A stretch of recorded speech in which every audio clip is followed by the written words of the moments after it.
انتہائی قابل ترین فورس گنی جاتی ہے، حق بے شک، اور ہم ہی اس قابل ہیں، حرمین کی پاسبانی ہم کر سکتے ہیں، کوئی شک نہیں، دو نظریے کی پاسبانی ہم کر سکتے ہیں، انشاءاللہ، اسلامی ممالک کی حقوق کی پاسبانی ہم کر سکتے ہیں۔ ہم نے بے شمار اغیار کی جنگیں لڑی اور اغیار نے ہمیں بہت استعمال کیا۔ اب جمہوریت کی آڑ میں ہم پھر اغیار کو داخل کرنا چاہتے ہیں۔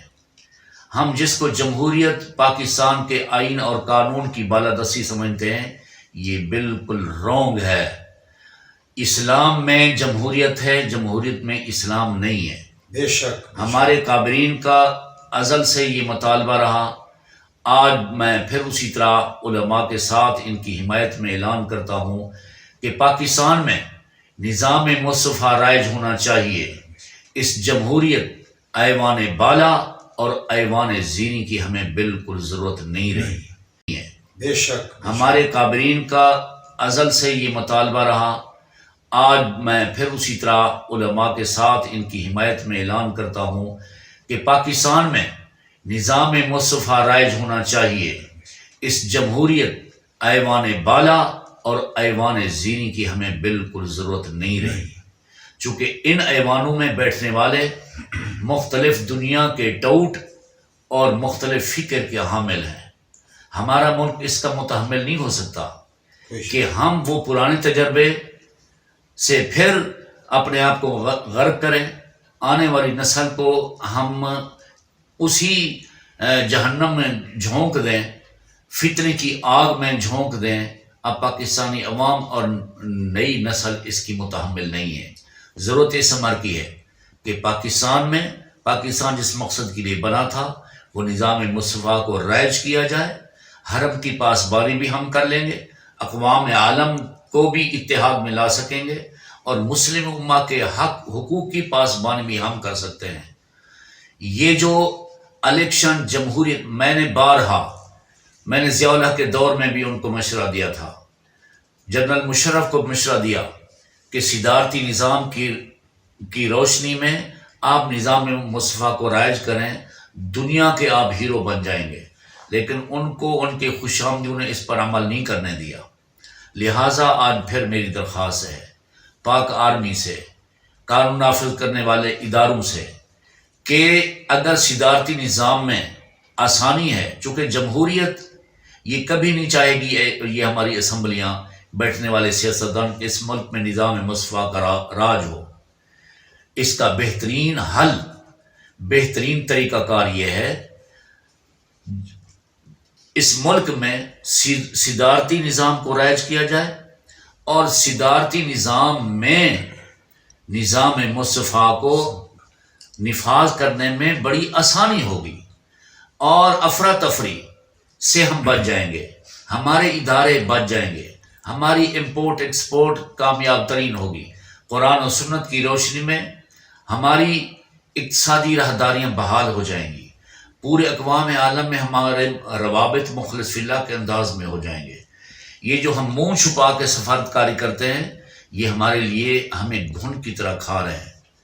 یہ سفارتکاری رسول اللہ صلی اللہ علیہ وسلم نے جیسے فرمائی تھی، آپ کے صحابہ نے سفارتکاری فرمائی، وہ سفارتکاری ہمیں چاہیے، وہ خارجہ پالیسی چاہیے کہ آگ میں جھونک دیں۔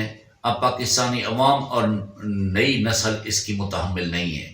ضرورت اس امر کی ہے کہ پاکستان جس مقصد کے لیے بنا تھا وہ نظام مصطفیٰ کو رائج کیا جائے، حرم کی پاسبانی بھی ہم کر لیں گے، اقوام عالم کو بھی اتحاد میں لا سکیں گے، اور مسلم امہ کے حقوق کی پاسبانی بھی ہم کر سکتے ہیں۔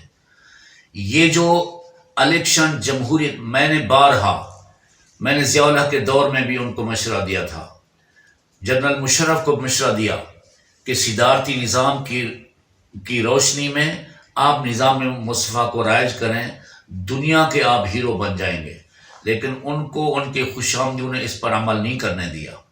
لہٰذا آج پھر میری درخواست ہے پاک آرمی سے، قانون نافذ کرنے والے اداروں سے، کہ اگر صدارتی نظام میں آسانی ہے، چونکہ جمہوریت یہ کبھی نہیں چاہے گی یہ ہماری اسمبلیاں بیٹھنے والے سیاستدان کے اس ملک میں نظام مصفا کا راج ہو۔ اس کا بہترین حل، بہترین طریقہ کار یہ ہے، اس ملک میں صدارتی نظام کو رائج کیا جائے، اور صدارتی نظام میں نظام مصطفیٰ کو نفاذ کرنے میں بڑی آسانی ہوگی، اور افراتفری سے ہم بچ جائیں گے، ہمارے ادارے بچ جائیں گے، ہماری امپورٹ ایکسپورٹ کامیاب ترین ہوگی، قرآن و سنت کی روشنی میں ہماری اقتصادی راہداریاں بحال ہو جائیں گی، پورے اقوام عالم میں ہمارے روابط مخلص فی اللہ کے انداز میں ہو جائیں گے۔ یہ جو ہم منہ چھپا کے سفارتکاری کرتے ہیں، یہ ہمارے لیے ہمیں گھن کی طرح کھا رہے ہیں۔ یہ منہ سفارتکاری رسول اللہ صلی اللہ علیہ وسلم نے جیسے فرمائی تھی، آپ کے صحابہ نے سفارتکاری فرمائی، وہ سفارتکاری ہمیں چاہیے، وہ خارجہ پالیسی چاہیے کہ قرآن و سنت کا غلبہ رہے، نظام قانون نظام محمد عربی کا غلبہ رہے، اور ہماری پاکستان کی آزادی کا مقصد بحال رہے، اور دو قومی نظریہ کی فکر کو دوام ملے۔ یہ ہمارا ایک پیغام ہے۔ ادروائز ہم کسی جمہوریت کو اب ہم قبول نہیں کریں گے۔ میری تمام اپنی فورسز سے درخواست ہے کہ آپ کسی جمہوریت کے راگ الاپنے والے کی حمایت نہ کریں۔